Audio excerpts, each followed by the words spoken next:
ಗಿಡ ಕಟ್ ಮಾಡಿದ್ದಲ್ಲಿ ಮರುದಿವಸ ತಂದು ಗಿಡ ನಟ್ರೆ ಹೋಗ್ಬೇಕು, ನಡುವಿಲ್ಲ. ಕರ್ನಾಟಕದಲ್ಲಿ ಬರುವ ಪಶ್ಚಿಮ ಘಟ್ಟಗಳಲ್ಲಿ ಇನ್ನೂ ಹಿಂದುಳಿದ ತುಂಬಾ ಸರ್ಕಾರಿ ಶಾಲೆಗಳಿದೆ. ಈ ಒಂದು ಇನಿಷಿಯೇಟಿವ್ ಯಾಕೆ ಸ್ಟಾರ್ಟ್ ಮಾಡ್ಬೇಕು ಅಂತ ನಿಮ್ಗೆ ಅನ್ಸಿದ್ದು? 3 ಮಕ್ಕಳಿರುದು ಕಲಿತಾ ಇದ್ದಾರಂತ. ಸೊ ಮಳೆಗಾಲದಲ್ಲಿ ಕಂಪ್ಲೀಟ್ಲಿ 6 ಮಂತ್ ಎಲ್ಲ ಅಲ್ಲಿ ಹೆವಿ ಮಳೆ ಇರ್ತದೆ. ಆ ಟೈಮಲ್ಲಿ ಅವರು ಅಷ್ಟು 2-3 ಕಿಲೋಮೀಟರ್ಸ್ ಇಂದ ನಡ್ಕೊಂಡು ಬಂದು ಶಾಲೆಗೆ ಹೇಗೆ ಬರ್ತಾರೆ ಆ ಸಣ್ಣ ಮಕ್ಕಳು? ಹಾವು ಬಂದ್ರು ನಮ್ಮ ಮಕ್ಕಳು ಹೆದರಲ್ಲ. ಫಂಡಿಂಗ್ ಎಲ್ಲ ಹೇಗೆ ಬರುತ್ತೆ? ವನಗಿರಿಯಲ್ಲಿ ಯಾವುದೇ ರೀತಿ ಅರ್ನಿಂಗ್ಸ್ ಇಲ್ಲ. ಇಲ್ಲಿ ತನಕ ಅದೆಷ್ಟು ಪೇಂಟಿಂಗ್ಸ್ ಮಾಡಿರ್ಬೋದು ನೀವು? ಕ್ರಮೇಣ ತೀರ ಆದ್ನಂಗೆ ಒಂಥರ ಅಡಿಕ್ಷನ್ ತರ ಆಗೋಯ್ತು. ಕಟ್ಟೆದಂತ ಕಲ್ಲು ಲಿಂಗವೆನಿಸಿತು, ಕಟ್ಟೆಯದ ಕಲ್ಲು ಕಲ್ಲೆನಿಸಿತು, ಪೂಜಿಸಿದ ಮಾನವ ಭಕ್ತನೆನಿಸಿದ, ಪೂಜಿಸದ ಮಾನವ ಮಾನವನೆನಿಸಿದ. ಈಗಿನ ಜನರೇಷನ್ ಹೇಗಾಗಿದೆ ಅಂದ್ರೆ ಪೇಷನ್ಸ್ ಅನ್ನೋದು ಯಾರ ಹತ್ರ ಇಲ್ಲ, ತಾಳ್ಮೆ ಅನ್ನೋದು. ಅದಕ್ಕಿರುವ ಕಲೆ ಈ ಅಲ್ಲಿ ಮಾಡುವ ಇದಕ್ಕೆ ಬರುದಿಲ್ಲ. ಅಲ್ಲಿ ಒಬ್ಬೊಬ್ಬರಿಗೆ 8-10 ಮಕ್ಕಳು ಇರ್ತಾರೆ. ಆಸ್ಪತ್ರೆಗೆ ತಲುಪುವಷ್ಟರಲ್ಲಿ ಮಕ್ಕಳು ಸತ್ತೋಗಿರ್ತಾರೆ. ಆ ಫಿಲ್ಮ್ ಅಲ್ಲಿ ಒಬ್ರು ಸರ್ ಬರ್ತಾರೆ, ಇದು ಗಂಧದ ಗುಡಿ ಮೂವಿಯಲ್ಲಿ. ಅವರ 2 ಮಕ್ಕಳು ಕೂಡ ಪೋಲಿಯೋ ಅಟ್ಯಾಕ್ ಆಗಿದೆ. ಮಳೆಗಾಲದಲ್ಲಿ ಕೆಲವೊಮ್ಮೆ ಮೆಟೀರಿಯಲ್ಸ್ ಎಲ್ಲ ಒದ್ದೆ ಆಗ್ತದೆ, ಆಗೆಲ್ಲ ತುಂಬಾ ಟೆನ್ಷನ್ ಆಗ್ತದೆ. ನಮ್ಗೀಗ ಎಲ್ಲ ಇದ್ದು ಕೂಡ ನಾವು ಕೆಲವೊಮ್ಮೆ ಒಂಟಿತನಕ್ಕೆ ಒಳಗಾಗ್ತೇವೆ, ಮೂಡಿ ಆಗ್ಲಿಕ್ಕೆ ಬಯಸ್ತೇವೆ, ಏನು ಬೇಡ ಅಂತ. ನಂಗೆ ನನ್ನ ಆರ್ಟ್ ಬಗ್ಗೆ ನಂಗೆ ಗೊತ್ತು, ಬಟ್ ಇಂಗ್ಲಿಷ್ ಅಲ್ಲಿ ಹೇಗೆ ಅವ್ರಿಗೆ ಎಕ್ಸ್ಪ್ಲೇನ್ ಮಾಡೋದು ಅಂತ ನಂಗೆ ಗೊತ್ತಿಲ್ಲ. ಪೇರೆಂಟ್ಸ್ನವರ ತಲೆಯಲ್ಲಿ ಹೇಗಿದೆ ಅಂದ್ರೆ, ನಿನ್ ಮಗಳಿಗೆ ಎಷ್ಟು ರಿಸಲ್ಟ್ ಬಂತು? 98. ನನ್ನ ಮಗಳಿಗೆ 99 ಬಂತು. ಗೌರ್ಮೆಂಟ್ ಸ್ಕೂಲಲ್ಲಿ ಏನು ಇಲ್ಲ, ಏನು ಸಿಗುದಿಲ್ಲ, ಅದೆಲ್ಲ ತಪ್ಪು. ಯಾಕಂದ್ರೆ ನಾನು ಗೌರ್ಮೆಂಟ್ ಸ್ಕೂಲಲ್ಲೇ ಕಲ್ತಿದ್ದು. ಈಗ ನಮ್ಗೆಷ್ಟು ಬದುಕುವ ಹಕ್ಕಿದೆ ಭೂಮಿ ಮೇಲೆ, ಹಾಗೇನೆ ಪ್ರತಿಯೊಂದು ಜೀವ ಜಂತುವಿಗೂ ಬದುಕುವ ಹಕ್ಕಿದೆ. ಪ್ರಕೃತಿದು ಸಣ್ಣ ಧೂಳಿನ ಸಮಾನ ಕೂಡ ಅಲ್ಲ ನಾವು.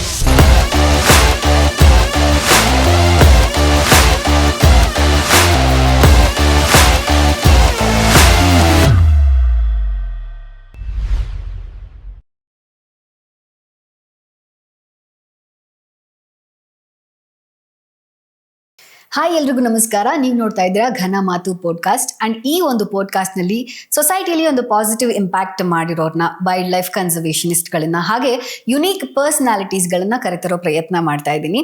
ನಾವು ಈ ಘನ ಮಾತು ಪಾಡ್ಕಾಸ್ಟ್ ನ ರೆಕಾರ್ಡ್ ಮಾಡ್ತಾ ಇರೋದು ನಾಗರಬಾವಿ ಹತ್ರ, ರಿಂಗ್ ರೋಡ್ ಹತ್ರ ಇರೋ ಕ್ಲಾಸಿಕ್ ಸ್ಟುಡಿಯೋನಲ್ಲಿ. ಈ ಸ್ಟುಡಿಯೋನಲ್ಲಿ ಸಾಕಷ್ಟು ಬ್ಯಾಕ್ ಡ್ರಾಪ್ಗಳಿದೆ, ತುಂಬಾ ಹೆಲ್ಪ್ ಆಗಿದೆ. ಎಲ್ಲ ಟೆಕ್ನಿಕಲ್ ಪಾರ್ಟ್ನೆಲ್ಲ ಅವರೇ ನೋಡ್ಕೊಳ್ತಾರೆ. ಇಕ್ವಿಪ್ಮೆಂಟ್ ಕೂಡ ತುಂಬಾ ಚೆನ್ನಾಗಿದೆ. ನಿಮಗೂ ಕೂಡ ಪಾಡ್ಕಾಸ್ಟ್ ಮಾಡಬೇಕು ಅಂತ ಹೇಳಿದ್ರೆ ಈ ಸ್ಟುಡಿಯೋಗೆ ವಿಸಿಟ್ ಮಾಡಿ. ಸೊ ಇವತ್ತಿನ ನಮ್ಮ ಗೆಸ್ಟ್ ರಕ್ಷಾ ಆರ್ ಪೂಜಾರಿ ಅಂತ. ಇವರು ವನಗಿರಿಯ ರಂಗು ಅನ್ನೋ ಒಂದು ಇನಿಷಿಯೇಟಿವ್ ಮೂಲಕ ಅದೆಷ್ಟೋ ಮಕ್ಕಳಿಗೆ ಡ್ರಾಯಿಂಗ್ ನ ಹೇಳ್ಕೊಡ್ತಾ ಇದ್ದಾರೆ. ಸೊ ಬನ್ನಿ, ತಡ ಮಾಡೋದ್ ಬೇಡ, ಅವ್ರನ್ನ ಮಾತಾಡ್ಸೋಣ. ರಕ್ಷಾ ಅವರೇ, ವೆಲ್ಕಮ್ ಟು ದ ಶೋ. ನಮಸ್ತೆ. ಹೇಗಿದ್ದೀರಾ? ಆರಾಮಿದ್ದೇನೆ, ನೀವು ಹೇಗಿದ್ದೀರಾ? ನಾನು ಸೂಪರ್ ಆಗಿದ್ದೀನಿ. ನಿಮ್ಮ ಪ್ರಕಾರ ವನಗಿರಿಯ ರಂಗು ಅಂದ್ರೆ ಏನು ಅರ್ಥ? ನಮ್ಮ ಕರ್ನಾಟಕದಲ್ಲಿ ಬರುವ ಪಶ್ಚಿಮ ಘಟ್ಟಗಳಲ್ಲಿ ಇನ್ನೂ ಹಿಂದುಳಿದ ತುಂಬಾ ಸರ್ಕಾರಿ ಶಾಲೆಗಳಿವೆ. ಅಲ್ಲಿ ಆ ಶಾಲೆಗಳಲ್ಲಿ ಪಾಠ ಬಿಟ್ಟು ಪಠ್ಯೇತರ ಚಟುವಟಿಕೆಗಳಿಗೆ ಅಷ್ಟು ಒತ್ತು ಇಲ್ಲ. ಸೊ ಹಾಗಿರುವಾಗ ಮಕ್ಕಳು ಬರೀ ಪಾಠ ಅಲ್ಲದೆ ಪಾಠ ಬಿಟ್ಟು ಕೂಡ ಬೇರೆ ವಿಚಾರದಲ್ಲಿ ಅವರನ್ನವರು ತೊಡಗಿಸ್ಕೊಳ್ಬೇಕು. ಅದಕ್ಕೆ ಪರಿಸರ ಮತ್ತೆ ಅದರ ಜೊತೆಗೆ ಚಿತ್ರಕಲೆ ಅನ್ನುವ ಒಂದು ವಿಷಯವನ್ನು ನಾನು ಆಯ್ಕೆ ಮಾಡಿ ಈ ವನಗಿರಿಯ ರಂಗು ಕಾಡಿನ ಮಕ್ಕಳ ಚಿತ್ರಕಥೆ ಅಂತ ಒಂದು ಪ್ರಾಜೆಕ್ಟ್ ಅನ್ನು ಲಾಸ್ಟ್ 2 years ಬ್ಯಾಕ್ ಇಂದ ಸ್ಟಾರ್ಟ್ ಮಾಡಿದೆ. ಈಗ ಸಾಧಾರಣ 30 ಶಾಲೆ ಕವರ್ ಮಾಡಿದ್ದೇನೆ. ಈ ಒಂದು ಇನಿಷಿಯೇಟಿವ್ ಯಾಕೆ ಸ್ಟಾರ್ಟ್ ಮಾಡ್ಬೇಕು ಅಂತ ನಿಮ್ಗೆ ಅನ್ಸಿದ್ದು ಸ್ಕೂಲ್ ಮಕ್ಕಳಿಗೆ ಅಂತ? ಇದು ಆಕ್ಚುಲಿ ನನ್ನ ಪ್ಲಾನ್ ಅಲ್ಲೇ ಇರ್ಲಿಲ್ಲ. ನಾನು ಜಾಸ್ತಿ ಟ್ರಾವೆಲ್ ಮಾಡ್ತಾ ಇರ್ತೀನಿ, ಕಾಡಲ್ಲಿ ಟ್ರೆಕ್ಕಿಂಗ್ ಮಾಡುದೆಲ್ಲ ನಂಗೆ ತುಂಬಾ ಹುಚ್ಚು. ಹಾಗಿರುವಾಗ ನಾನೊಂದು 2.5 ವರ್ಷದ ಹಿಂದೆ, ನಮ್ಗೆ ಆಗುಂಬೆ ತುಂಬಾ ಹತ್ತಿರ ಆಗ್ತದೆ, ಒಂದು 50 ಕಿಲೋಮೀಟರ್ ಕಾಪುವಿಂದ. ಸೊ ಹಾಗಿರುವಾಗ ನಾನು ಆಗುಂಬೆ ಹೋಗಿದ್ದಾಗ ಪಕ್ಷಿ ವೀಕ್ಷಣೆ ಅಂತ, ನಾನು ಮತ್ತೆ ಇನ್ನೊಬ್ಬ ಮನೋಜ್ ವೈಲ್ಡ್ ಲೈಫ್ ಅಂತ, ನಾವು ಪಕ್ಷಿ ವೀಕ್ಷಣೆಗೆ ಹೋಗಿದ್ದಾಗ ಅಲ್ಲಿ ನಮ್ಗೆ ಆಗುಂಬೆ ಸಿಟಿಯಲ್ಲಿ ನಮ್ಗೆ ಪಕ್ಷಿ ಸಿಗ್ಲಿಲ್ಲ, ತುಂಬಾ ಗಾಡಿ ಸಂಚಾರ ಇರೋದ್ರಿಂದ. ನಮ್ಗೆ ಹಾರ್ನ್ ಬಿಲ್ ಹುಡ್ಕೊಂಡು ಹೋಗಿದ್ದು ನಾವು.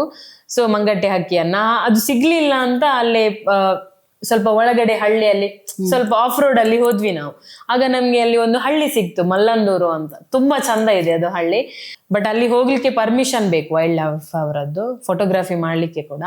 ಸೊ ಆ ಹಳ್ಳಿಗೆ ಹೋದಾಗ ನಮ್ಗೆ ಅಲ್ಲಿ ಸಣ್ಣ ಪುಟ್ಟ ಮನೆಗಳು, ಸಣ್ಣ ಒಂದು ಹಳ್ಳಿ ಅದು, ಅಲ್ಲಿ 30 ಮನೆ ಅಷ್ಟೇ ಇರುದು. ಅದು ಸೇರಿದ್ರೆ ಒಂದು ಹಳ್ಳಿ ಆಗ್ತದೆ. ಅಲ್ಲಿ ತುಂಬಾ ವೆರೈಟಿ ಬರ್ಡ್ಸ್ ಸಿಕ್ತು ನಮ್ಗೆ. ನಾವೆಲ್ಲ ಫೋಟೋಗ್ರಫಿ ಎಲ್ಲ ಮಾಡಿದ್ವಿ. ಸೊ ಮತ್ತೆ ನಾನು ಅವನ ಹತ್ರ ಹೇಳಿದೆ, ತಮ್ಮನ ಹತ್ರ, ಇಲ್ಲಿ ಒಂದು ರೌಂಡ್ ಬರುವ, ಫುಲ್ ಹಳ್ಳಿಯನ್ನೊಮ್ಮೆ ನೋಡುವ ಅಂತ. ಮತ್ತೆ ಅಲ್ಲಿ ಮಣ್ಣಿನ ರೋಡಲ್ಲಿ ನಾವು ಫುಲ್ ಹೋಗ್ತಿರ್ಬೇಕಾದ್ರೆ ಆ ಹಳ್ಳಿಯಲ್ಲಿ ನಾನು ಶಾಲೆ ನೋಡಿದೆ. ಫುಲ್ ಅದು ಬಿದ್ದಿತ್ತು, ಅಂದ್ರೆ ಹಂಚೆಲ್ಲ ಇದಾಗಿ ಬಿದ್ದಿತ್ತು. ಹಳೇ ಶಾಲೆ ಅದು, ತುಂಬಾ ಕನ್ನಡ ಮೀಡಿಯಂ ಶಾಲೆ, ದೊಡ್ಡದಿತ್ತು ತುಂಬಾ ಶಾಲೆ. ಸೊ ಅಲ್ಲಿ ಅಷ್ಟೊತ್ತಿಗೆ ರೋಡಲ್ಲಿ ಒಬ್ರು ನಡ್ಕೊಂಡು ಬರ್ತಿದ್ರು. ನಾನು ಅವ್ರ ಹತ್ರ ಕೇಳಿದೆ, ಈ ಶಾಲೆ ಇನ್ನು ಓಪನ್ ಇದೆ, ಆ ಮಕ್ಕಳು ಕಲಿತಾ ಇದ್ದಾರೆ? ಅದಕ್ಕೆ ಅವ್ರು ಹೇಳಿದ್ರು, ಹೌದು 3 ಮಕ್ಕಳಿದ್ದಾರಂತ, 3 ಮಕ್ಕಳಿರುದು, ಕಲಿತಾ ಇದ್ದಾರಂತ. ನನಗೆ ಆಗ ಒಂದು ನಂಗೆ ಇನ್ನು ಕೂಡ 3 ಮಕ್ಕಳಿಗೋಸ್ಕರ ಈ ಶಾಲೆ ಹೋಗ್ತಾ ಇದೆ, ಎಜುಕೇಶನ್ ಮಾಡುವವರಿದ್ದಾರೆ ಈ ಕಷ್ಟದಲ್ಲಿ ಕೂಡ ಅಂತ ಅನ್ಕೊಂಡು ಮತ್ತೆ ನಾವು ಅಲ್ಲಿಂದ ವಾಪಸ್ ಬಂದ್ವಿ. ಬಟ್ ಆ ವಿಚಾರ ನನ್ನ ತಲೆಯಲ್ಲಿ ಓಡ್ತಾನೆ ಇತ್ತು, ಆ ಮಕ್ಕಳದ್ದು ಎಜುಕೇಶನ್ ಎಷ್ಟು ಕಷ್ಟ ಇರ್ಬೋದು. ಅಂದ್ರೆ ಈಗ ನಮ್ಮ ಕರ್ನಾಟಕದ ಚಿರಾಪುಂಜಿ ಅಂತಾನೆ ಕರೀತಾರೆ ಆಗುಂಬೆಯನ್ನು. ಸೊ ಮಳೆಗಾಲದಲ್ಲಿ ಕಂಪ್ಲೀಟ್ಲಿ 6 ಮಂತ್ ಎಲ್ಲ ಅಲ್ಲಿ ಹೆವಿ ಮಳೆ ಇರ್ತದೆ. ಆ ಟೈಮಲ್ಲಿ ಅವರು ಅಷ್ಟು 2-3 ಕಿಲೋಮೀಟರ್ಸ್ ಇಂದ ನಡ್ಕೊಂಡು ಬಂದು ಶಾಲೆಗೆ ಹೇಗೆ ಬರ್ತಾರೆ ಆ ಸಣ್ಣ ಮಕ್ಕಳು. ನಾನು ಮತ್ತೊಮ್ಮೆ ಆ ಶಾಲೆಗೆ ಹೋದೆ. ಅಲ್ಲಿದ್ದು ಸರ್ ಅವರ ಹತ್ರ ಎಲ್ಲ ಮಾತಾಡಿ ಹೇಗೆ ಎಜುಕೇಶನ್ ಬಗ್ಗೆ ಎಲ್ಲ ಕೇಳಿದೆ. ಅವ್ರು ಹೇಳಿದ್ರು ಅವರೇ ಒಂದು 2-3 ಕಿಲೋಮೀಟರ್ಸ್ ಇಂದ ನಡ್ಕೊಂಡು ಬರ್ತಾರೆ ಮಕ್ಕಳು ದೂರದಿಂದ ಹಾಗೆ ಎಲ್ಲ. ಮತ್ತೆ ಹಾಗಿರುವಾಗ ಮತ್ತೆ ನಾನು ಸ್ವಲ್ಪ ಅದ್ರ ಬಗ್ಗೆ ಥಿಂಕ್ ಮಾಡಿದೆ, ಏನ್ ಮಾಡ್ಬೋದು ಮಕ್ಕಳಿಗೆ. ನನ್ನ ಹತ್ರ ಕರಗತ ಆಗಿದ್ದು ಚಿತ್ರಕಲೆ. ಸೊ ಚಿತ್ರಕಲೆ ಮುಖಾಂತರ ಪರಿಸರದ ಕಾಳಜಿಯನ್ನು ಅವ್ರ ಹತ್ರ ಯಾವ ರೀತಿ ಮೂಡಿಸ್ಬೋದಂತ ಅನ್ಕೊಂಡು ಈ ಥಾಟ್ಸ್ ಸ್ಟಾರ್ಟ್ ಆಯ್ತು ನಂಗೆ. ಸೊ ಇವಾಗ ವನಗಿರಿಯ ರಂಗು ಇನಿಷಿಯೇಟಿವ್ ಒಂದು ಸ್ಕೂಲ್ಗೆ ಹೋಗಿದೆ. ಸೊ ಹೇಗೆ ಸ್ಟೆಪ್ ಬೈ ಸ್ಟೆಪ್ ಮಾಡ್ತೀರಾ ಪಾಠಗಳನ್ನ ಅಂತ ಹೇಳ್ಬೋದಾ? ನಾವೀಗ ಮೊದಲನೇದಾಗಿ ಒಂದು ಶಾಲೆಗೆ ಹೋದ್ಮೇಲೆ ಅವರು ಒಂದು ಸ್ವಾಗತ ಕಾರ್ಯಕ್ರಮ ಅಥವಾ ಉದ್ಘಾಟನೆ ರೀತಿ ಮಾಡ್ತಾರೆ. ನಾವು ಪ್ರತಿ ಶಾಲೆಗೆ ಹೋದ ತಕ್ಷಣ ಆ ಶಾಲೆಯ ಮಕ್ಕಳಿಂದ ಆ ಶಾಲೆಯಲ್ಲಿ ಒಂದು ಗಿಡ ನಡೆಸ್ತೇವೆ. ಆ ಉದ್ಘಾಟನೆ ಬದಲು ಆ ಗಿಡ ನಡೆಸುವ ಕಾರ್ಯಕ್ರಮ ಮಾಡ್ತೇವೆ. ಯಾಕಂದ್ರೆ ಅವರಿಗೆ ನಾವು ಹೇಳ್ತೇವೆ ಗಿಡ ನಡುವಾಗ ಕೂಡ ಇದನ್ನು ನಿಮ್ಮ ಸ್ನೇಹಿತರಂತ ನೀವು ಟ್ರೀಟ್ ಮಾಡ್ಬೇಕು, ಪ್ರತಿದಿನ ನೀರು ಹಾಕ್ಬೇಕು, ನೆಕ್ಸ್ಟ್ ನಾವು ಬರುವಾಗ ಕೂಡ ನಿಮ್ಮ ಸ್ನೇಹಿತರು ಬೆಳೆದು ದೊಡ್ಡವರಾಗಿರ್ಬೇಕು ಹಾಗೆ ಅಂತ. ಸೊ ಅವರು ಕೂಡ ಅದಕ್ಕೆ ಒಳ್ಳೆ ರೆಸ್ಪಾನ್ಸ್ ಮಾಡಿ ಖುಷಿಯಿಂದ ಗಿಡ ನಡೋದು ಆ ಥರ ಮಾಡ್ತಾರೆ. ನಂತರ ನಾನು ಡಿವೈಡ್ ಮಾಡ್ತೀನಿ, ಯಾಕಂದ್ರೆ ನಾವು ಪ್ರೈಮರಿ ಮಕ್ಕಳನ್ನೇ ಚೂಸ್ ಮಾಡೋದು. ಹೈಸ್ಕೂಲ್ಗೆ ಕೂಡ ಮಾಡಿದ್ದೇವೆ ಈ ಪ್ರೋಗ್ರಾಮ್. 1ರಿಂದ 7ನೇ ತರಗತಿ ತನಕ ಮಕ್ಕಳಿರುವಾಗ ನಾವು ಈಗ ಇಬ್ಬರೆಲ್ಲ ಆರ್ಟಿಸ್ಟ್ ಹೋಗಿದ್ರು ಇರುವಾಗ 1ರಿಂದ 4ನೇ ತರಗತಿ ನಾನು ಕ್ಲಾಸ್ ತಗೊಳ್ತೀನಿ. ಮತ್ತೆ 5ರಿಂದ 7 ಬೇರೆ ಆರ್ಟಿಸ್ಟ್ ಬಂದ್ರೆ ಅವರು ಟೀಚ್ ಮಾಡ್ತಾರೆ. ಮೊದಲನೇದಾಗಿ ಮಕ್ಕಳಿಗೆ ಸುಂದರವಾಗಿ ಯಾವ ರೀತಿ ಅಕ್ಷರ ಬರವಣಿಗೆ ನಾವು ಮಾಡುದು ಅದ್ರ ಬಗ್ಗೆ ಎಲ್ಲ ಹೇಳಿಕೊಡ್ತೀನಿ, ಇಂಗ್ಲಿಷ್, ಹಿಂದಿ, ಕನ್ನಡದಲ್ಲಿ. ಮತ್ತೆ ನೆಕ್ಸ್ಟ್ ಸ್ಟೆಪ್ ಅಲ್ಲಿ ಆರ್ಟ್ ಅನ್ನು ಯಾವ ರೀತಿ, ಚಿತ್ರಕಲೆ ಬಗ್ಗೆ ಹೇಳಿಕೊಡ್ತೇವೆ. ಅವರಿಗೆ ನಾಲೆಜ್ ಇರಲ್ಲ ಚಿತ್ರಕಲೆ ಅಂದ್ರೆ ಏನು, ಹೇಗೆ, ಯಾವ ರೀತಿ ಮೀಡಿಯಾದಲ್ಲಿ ಚಿತ್ರಕಲೆಯನ್ನೆಲ್ಲ ಮಾಡಬಹುದು ಅದೆಲ್ಲ. ಸೊ ಕಂಪ್ಲೀಟ್ ಆಗಿ ಚಿತ್ರಕಲೆ ಎಂದರೆ ಏನು ಅದನ್ನು ಹೇಳಿಕೊಟ್ಟ ಮೇಲೆ ಅವರ ಸುತ್ತಮುತ್ತಲಿರುವ ಐಟಮ್ಸ್ ಲೈಕ್ ಪ್ರಾಣಿ ಪಕ್ಷಿಗಳನ್ನು ಅವ್ರೇನು ನೋಡಿರ್ತಾರೆ ಅವರ ಹತ್ರನೇ ಡ್ರಾಯಿಂಗ್ ಬಿಡಿಸ್ಲಿಕ್ಕೆ ಹೇಳ್ತೇವೆ. ಮತ್ತೆ ನಾವು ಸುಲಭವಾಗಿ ಯಾವ ರೀತಿ ಚಿತ್ರ ಮಾಡ್ಬೋದು, ಮತ್ತೆ ನೈಸರ್ಗಿಕವಾಗಿ ಸಿಗುವ ವಸ್ತುಗಳಿಂದ ಕಲ್ಲು, ಎಲೆ, ಮಣ್ಣು ಅದರಿಂದ ಯಾವ ರೀತಿ ಚಿತ್ರಕಲೆ ಮಾಡ್ಬೋದು ಅದನ್ನೆಲ್ಲ ಮಧ್ಯಾಹ್ನದ ತನಕ ಈ ರೀತಿ ನಾವು ಕ್ಲಾಸ್ ಹೋಗ್ತದೆ. ಮಧ್ಯಾಹ್ನ ಮೇಲೆ ಅವರ ಹತ್ರ ಏನ್ ಟ್ಯಾಲೆಂಟ್ ಇರ್ತದೆ, ಪ್ರತಿಭೆ, ಅದನ್ನ ನಾವು ಎಲ್ಲರ ಮುಂದೆ ಅವರಿಗೆ ಮಾಡ್ಲಿಕ್ಕೆ ಹೇಳ್ತೇವೆ. ಹಾಡೋದಾಗಿರ್ಲಿ, ಭಜನೆ ಇರ್ಲಿ ಅಥವಾ ಬೇರೆ ಡ್ಯಾನ್ಸ್ ಮಾಡೋದಾಗಿರ್ಲಿ. ಅವರು ತುಂಬಾ ಬ್ರೈಟ್ ಇರ್ತಾರೆ ಮಕ್ಕಳು. ಮತ್ತೆ ಅದಾದ್ಮೇಲೆ ನಾವು ಅವರನ್ನು ಪಕ್ಷಿ ವೀಕ್ಷಣೆ, ವನನಡಿಗೆ ಅಂತ ಕಾಡಿಗೆ ಕರ್ಕೊಂಡು ಹೋಗ್ತೀವಿ, ಅಲ್ಲೇ ಪಶ್ಚಿಮ ಘಟ್ಟದಲ್ಲಿ ಸುತ್ತ. ಸೊ ಅವರ ಹತ್ರ ಪಕ್ಷಿ ವೀಕ್ಷಣೆ ಮಾಡಿಸೋದು ಮಕ್ಕಳ ಹತ್ರ. ಮತ್ತೆ ಯಾವ ಹಕ್ಕಿ ಕೂಗಿದ್ರೆ ಯಾವ ಪ್ರಭೇದ ಬರ್ತದೆ ಅದೆಲ್ಲ ಹೇಳ್ತಾರೆ ಅವರು ಕೂಡ. ಹಾಗೆ ಇದು ರೂರಲ್ ಅಷ್ಟೇ ಮಾಡ್ಬೇಕು ಅಂತಿದ್ದೀರಾ, ಅರ್ಬನ್ ಅಲ್ಲೂ ಎಲ್ಲಾದ್ರೂ ಸ್ಟಾರ್ಟ್ ಮಾಡ್ಬೇಕಂತಿದ್ದೀರಾ ಇನಿಷಿಯೇಟಿವ್? ಅರ್ಬನ್ ಅಲ್ಲಿ ನನ್ನನ್ನು ಕರ್ದೆ ಮಾಡಿಸ್ತಾರೆ. ಲೈಕ್ ಈಗ ಏಪ್ರಿಲ್ ಮೇ ಬಂದ್ರೆ ಸಮ್ಮರ್ ಕ್ಯಾಂಪ್ ಅಂತ ಬರ್ತದೆ. ಆಗ ನಾವು ಅಲ್ಲಿ ಜಸ್ಟ್ ಹೋಗಿ ಮಕ್ಕಳಿಗೆ ಆರ್ಟ್ ಟೀಚ್ ಮಾಡೋದು, ವರ್ಕ್ಶಾಪ್ ತರ ಮಾಡೋದು, ಕ್ಲೇ ಮಾಡ್ಲಿಂಗ್ ಹೇಳಿಕೊಡೋದು ಅದೆಲ್ಲ ಮಾಡ್ತೀವಿ. ಬಟ್ ನಾವು ವನಗಿರಿ ಪ್ರೋಗ್ರಾಮ್ ಅಲ್ಲಿ ಏನಂದ್ರೆ ಚಿತ್ರಕಲೆಯ ಜೊತೆಗೆ ನಾವು ಪರಿಸರದ ಪಾಠ ಜೊತೆಗೆ ಪರಿಸರವನ್ನು ಹೇಗೆ ರಕ್ಷಿಸಬೇಕು, ನಮ್ಮ ಸುತ್ತಮುತ್ತಲಿರುವ ಸೂಕ್ಷ್ಮ ಜೀವಿಗಳನ್ನು ಯಾವ ರೀತಿ ನಾವು ಕಾಪಾಡಬೇಕು ಅದರ ಬಗ್ಗೆ ಎಲ್ಲ ಮಾಹಿತಿ ಕೊಡ್ತೇವೆ. ಈ ಚಿತ್ರಕಲೆ ಮಕ್ಕಳ ಮೇಲೆ ಎಷ್ಟು ಪಾಸಿಟಿವ್ ಇಂಪ್ಯಾಕ್ಟ್ ಬೀಳುತ್ತೆ, ಪ್ರಭಾವ ಬೀಳುತ್ತೆ? ಅಂದ್ರೆ ಈಗ ನಾವು ಯಾವ್ದಾದ್ರು ಅವರಿಗೆ ಒಂದು ವಿಚಾರ ಹೇಳಿದ್ರೆ ಅದನ್ನ ಅವ್ರಿಗೆ, ಸಣ್ಣ ಮಕ್ಕಳಲ್ವಾ, ಅದನ್ನ ಅವರಿಗೆ ಅರ್ಥ ಮಾಡಿಕೊಳ್ಳುವ ಕೆಪಾಸಿಟಿ ಇರಲ್ಲ. ಈಗ ನಾವು ಕತೆ ಹೇಳಿದ್ರೆ ಅವ್ರು ನೆನಪಿಟ್ಕೊಳ್ತಾರೆ. ಜೊತೆಗೆ ಚಿತ್ರಕಲೆ ಮಕ್ಕಳಿಗೆ ಯಾಕೆ ಜಾಸ್ತಿ ಇಫೆಕ್ಟ್ ಆಗ್ತದೆ ಅಂದ್ರೆ ಅದು ಬಣ್ಣದಿಂದ ಎಲ್ಲ ತುಂಬಿರ್ತದೆ. ನಾವೊಂದು ಚಿತ್ರ ಹೇಳಿದ್ರೆ ಅದು ಅವರ ತಲೆಯಲ್ಲಿ ಒಂದು ಮೆಮೊರಿ ತರ ಉಳಿದು ಬಿಡ್ತದೆ. ಅದೇ ಅವರ ಕೈಯಲ್ಲಿ ಮಾಡಿಸಿದ್ರೆ ಇನ್ನೂ ಜಾಸ್ತಿ ಅವರಿಗೆ ಇಫೆಕ್ಟ್ ಆಗ್ತದೆ. ಅವರ ಇಮ್ಯಾಜಿನೇಷನ್ಗೆ ಬಿಟ್ಟು ಮಾಡಿಸ್ತೀರಾ ಪೇಂಟಿಂಗ್ ಅಥವಾ ಯಾವ್ದಾದ್ರು ತೋರ್ಸ್ಬಿಟ್ಟು ನೇಚರ್ ಅಲ್ಲೇ? ಇಲ್ಲ, ಸ್ಟಾರ್ಟಿಂಗ್ ನಾನು ಅವರಿಗೆ ಯಾವ ರೀತಿ ಮಾಡಿಸ್ಬೋದು. ಕೆಲವು ಮಕ್ಕಳಿಗೆ ಚಿತ್ರ ಬಿಡಿಸೋದು ಏನೇ ಐಡಿಯಾನೇ ಇಲ್ಲ ಅವರಿಗೆ. ಚಿತ್ರ ಅವರ ಹತ್ರ ಏನಾದ್ರಿಗೆ ಬೇಕಾದ ಮೆಟೀರಿಯಲ್ಸ್ ಇದೆಲ್ಲ ಏನಿರಲ್ಲ. ಸೊ ಈಸಿಯಾಗಿ ಫಸ್ಟ್ ಯಾವ ರೀತಿ ಚಿತ್ರ ಮಾಡ್ಬೋದಂತ ಅದ್ರ ಬಗ್ಗೆ ಎಲ್ಲ ಫುಲ್ ಡೀಟೇಲ್ ಹೇಳಿ, ಮತ್ತೆ ನೀವು ಶಾಲೆಯಿಂದ ಮನೆಗೆ ಹೋಗೋ ದಾರಿಯಲ್ಲಿ ಯಾವ ರೀತಿ ಪಕ್ಷಿಗಳನ್ನು ನೋಡಿರ್ತೀರಾ ಅಥವಾ ಪ್ರಾಣಿಗಳನ್ನು ನೋಡಿರ್ತೀರಾ, ನಿಮ್ಮ ಕಲ್ಪನೆಗೆ ಬಂದ ಹಾಗೆ ಬಿಡಿಸಿ ಅಂತ ಹೇಳಿದ್ರೆ ಅವರು ಬಿಡಿಸ್ತಾರೆ ಅವರ ಯೋಚನೆಗೆ ತಕ್ಕ ಹಾಗೆ. ಓಕೆ. ಸೊ ಈ ಒಂದು ವನಗಿರಿಯ ರಂಗು ಅಲ್ಲಿ ಏನೇನ್ ಮಟೀರಿಯಲ್ಸ್ ಪ್ರೊವೈಡ್ ಮಾಡ್ತೀರಾ ಸ್ಕೂಲ್ ಮಕ್ಕಳಿಗೆ? ನಾನು ಅಂದ್ರೆ ಡ್ರಾಯಿಂಗ್ ಬುಕ್ಸ್, ಆರ್ಟಿಗೆ ಬೇಕಾದದ್ದೆಲ್ಲ ಡ್ರಾಯಿಂಗ್ ಬುಕ್ಸ್, ಕಲರ್ ಪೆನ್ಸಿಲ್ಸ್, ಮತ್ತೆ ವಾಟರ್ ಕಲರ್, ದೊಡ್ಡ ಮಕ್ಕಳಿಗೆ ವಾಟರ್ ಕಲರ್ ಎಲ್ಲ ಕೊಡ್ತೇವೆ, ಪೆನ್ಸಿಲ್, ಇರೇಸರ್ ಎಲ್ಲ ಫುಲ್ ಕಿಟ್. ಮತ್ತೆ ನಾವು ಸ್ಟಾರ್ಟಿಂಗ್ ಡೇಸ್ ಅಲ್ಲಿ ನಾನು ಕಾಂಪಿಟೇಷನ್ಸ್ ಎಲ್ಲ ಮಾಡ್ತಿರ್ಲಿಲ್ಲ. ಮತ್ತೆ ಮಕ್ಕಳಲ್ಲಿ ಕೂಡ ಒಂದು ಸ್ಪರ್ಧಾತ್ಮಕ ಮನೋಭಾವನೆ ಬರಲಿ, ಪ್ರತಿಭಾ ಕಾರಂಜಿಯಲ್ಲಿ ಪ್ರತಿಯೊಬ್ಬರು ಪಾರ್ಟಿಸಿಪೇಟ್ ಮಾಡ್ಲಿ ಅನ್ನೋ ಒಂದು ಉದ್ದೇಶದಿಂದ, ಅವರ ಒಂದು ಫಿಯರ್, ಭಯ ಹೋಗ್ಬೇಕಂತ ಕಾಂಪಿಟಿಷನ್ಸ್ ಎಲ್ಲ ಈಗ ಮಾಡ್ತಾ ಇದ್ದೇವೆ ಈ ಪ್ರೋಗ್ರಾಮ್ ಜೊತೆನೆ. ಸೊ ಅವರಿಗೆ ಕಾಂಪಿಟಿಷನ್ಗೆ ಬೇಕಾದ ಕಿಟ್ ಆ ತರ ಎಲ್ಲ ಬ್ಯಾಗ್ ಎಲ್ಲ ಕೊಡುದು ಅದೆಲ್ಲ ಮಾಡ್ತೇವೆ. ಸೊ ನಿಮ್ಗೆ ಫಂಡಿಂಗ್ ಎಲ್ಲ ಹೇಗ್ ಬರುತ್ತೆ? ಸ್ಟಾರ್ಟಿಂಗ್ ಒಂದು 15 ಸ್ಕೂಲ್ ತನಕ ನಾನು ಓನ್ ಫಂಡಿಂಗ್ ಮಾಡಿದ್ದು ಎಲ್ಲ ಮಕ್ಕಳಿಗೆ, ಎಲ್ಲ ಸ್ಕೂಲಿಗೆ. ಮತ್ತೆ ನಾನು ಇದನ್ನು ಲೈಕ್ ಸೋಷಿಯಲ್ ಮೀಡಿಯಾದಲ್ಲೇ ಮತ್ತೆ ನನ್ನ ಫ್ಯಾಮಿಲಿಯಿಂದೆಲ್ಲ ಸ್ವಲ್ಪ ಸಪೋರ್ಟ್ ತಗೊಂಡು, ಕಸಿನ್ಸ್ ಎಲ್ಲ ಹೆಲ್ಪ್ ಮಾಡಿದ್ರು. ಮತ್ತೆ ಈ ಪ್ರೋಗ್ರಾಮ್ ನೋಡಿ ಫ್ರೆಂಡ್ಸ್ ಸರ್ಕಲ್ ಅಲ್ಲಿ ಹೆಲ್ಪ್ ಮಾಡ್ಲಿಕ್ಕೆ ಸ್ಟಾರ್ಟ್ ಮಾಡಿದ್ರು. ಓವರ್ ಆಲ್ ಅಂದ್ರೆ ನಾನೀಗ ಒಂದು ಕೆಲವೊಮ್ಮೆ ಫಂಡಿಂಗ್ ಇಲ್ಲ ಅಂತ ಗೊತ್ತಾದಾಗ ಒಂದು ಸ್ಕೂಲ್ಗೆ ಹೋಗುವ ಮುಂಚೆ ನಾನು ಹಾಕಿರ್ತೀನಿ, ಇಷ್ಟು ಸ್ಟೂಡೆಂಟ್ ಇರ್ತಾರೆ, ಯಾರಿಗಾದ್ರೂ ಇಂಟ್ರೆಸ್ಟ್ ಇದ್ರೆ ನೀವು ಫಂಡಿಂಗ್ ಮಾಡೋದಾದ್ರೆ ಮಾಡ್ಬೋದು ಅಂತ. ಇಂಟ್ರೆಸ್ಟ್ ಇದ್ದವ್ರು ಕಾಂಟ್ಯಾಕ್ಟ್ ಮಾಡಿ ಫಂಡಿಂಗ್ ಮಾಡ್ತಾರೆ. ನಮ್ಮ ವ್ಯೂವರ್ಸ್ಗೂ ಕೇಳ್ಕೊಳ್ತೀನಿ, ನಿಮಗೂ ಏನಾದರೂ ಒಂದು ಫಂಡಿಂಗ್ ಮಾಡಬೇಕು ಅನ್ನೋ ಮನಸ್ಸಿದ್ರೆ ನಿಮ್ಮನ್ನು ಹೇಗೆ ಕಾಂಟ್ಯಾಕ್ಟ್ ಮಾಡೋದು?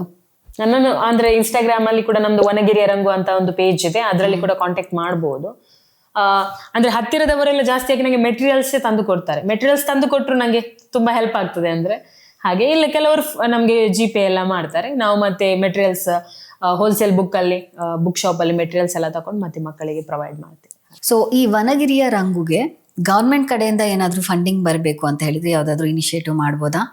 ನಂಗೆ ರೀಸೆಂಟ್ಲಿ ಎಂಪ್ರಿ ಇಲ್ಲಿಂದ ವೈಲ್ಡ್ ಲೈಫ್ ರಿಸೋರ್ಸ್ ಎಂಪ್ರಿ ಅನ್ನುವ ಒಂದು ಕಡೆಯಿಂದ ನಂಗೆ ಶೃಂಗೇರಿಯಲ್ಲಿ 2 ಶಾಲೆ ಮಾಡಿದ್ದೆ ನಾನು. ಅವರು ನಮ್ಮ ಪ್ರಾಜೆಕ್ಟ್ ನೋಡಿ ಒಳ್ಳೆ ಸಪೋರ್ಟ್ ಮಾಡಿದ್ರು, ಅಂದ್ರೆ ಫಿನಾನ್ಷಿಯಲಿ ಹೆಲ್ಪ್ ಮಾಡಿದ್ರು. ಲೈಕ್ 2 ಶಾಲೆ ಮಕ್ಕಳಿಗೆ ಎಲ್ಲ ಬುಕ್ಸ್ ಅದೆಲ್ಲ ಅವರೇ ಡೊನೇಟ್ ಮಾಡಿದ್ರು.